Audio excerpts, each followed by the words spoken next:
ಉಗ್ರರನ್ನು ಕೊಂದು ಕೇಕೆ ಹಾಕುವ ಉಗ್ರರಿಗೆ ಭಾರತ ತಕ್ಕ ಉತ್ತರ. ವಿಜಯರಾಜೇಶ್ವರಿ.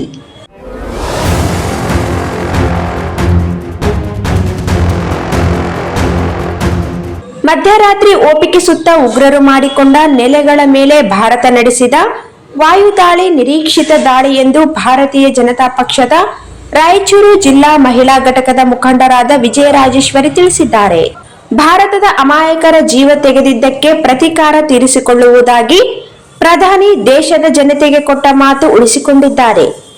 ಉಗ್ರರಿಗೆ ಯಾವುದೇ ಜಾತಿ ಧರ್ಮ ಇರುವುದಿಲ್ಲ. ಅಮಾಯಕರ ರಕ್ತ ಹರಿಸುವಂತೆ ಯಾವ ಧರ್ಮವೂ ಹೇಳುವುದಿಲ್ಲ. ಉಗ್ರ ನೆಲೆಗಳು ಧ್ವಂಸವಾಗಿದ್ದು ಜಮ್ಮು ಕಾಶ್ಮೀರದಲ್ಲಿ ಶಾಶ್ವತ ಶಾಂತಿ ಸ್ಥಾಪನೆಯಾಗಲು ಅನುಕೂಲವಾಗುತ್ತದೆ ಎಂದಿದ್ದಾರೆ. ಉಗ್ರರಿಗೆ ರಕ್ಷಣೆ ತರಬೇತಿ ಕೊಡುವುದು ಈಗಲಾದರೂ ಪಾಕಿಸ್ತಾನ್ ಬಿಡಬೇಕು. ಎರಡು ಕಡೆ ಉದ್ವಿಗ್ನತೆ ಶಮನಕ್ಕೆ ಪ್ರಯತ್ನ ಮಾಡಬೇಕು. ವೃಥಾ ಪ್ರತಿಷ್ಠೆಗೆ ಬಿದ್ದು ಪ್ರತಿದಾಳಿ ನಡೆಸಿದರೆ ಬಹಳಷ್ಟು ನಷ್ಟ ಅನುಭವಿಸಬೇಕಾಗುತ್ತದೆ ಎಂದು ಎಚ್ಚರಿಸಿದ್ದಾರೆ.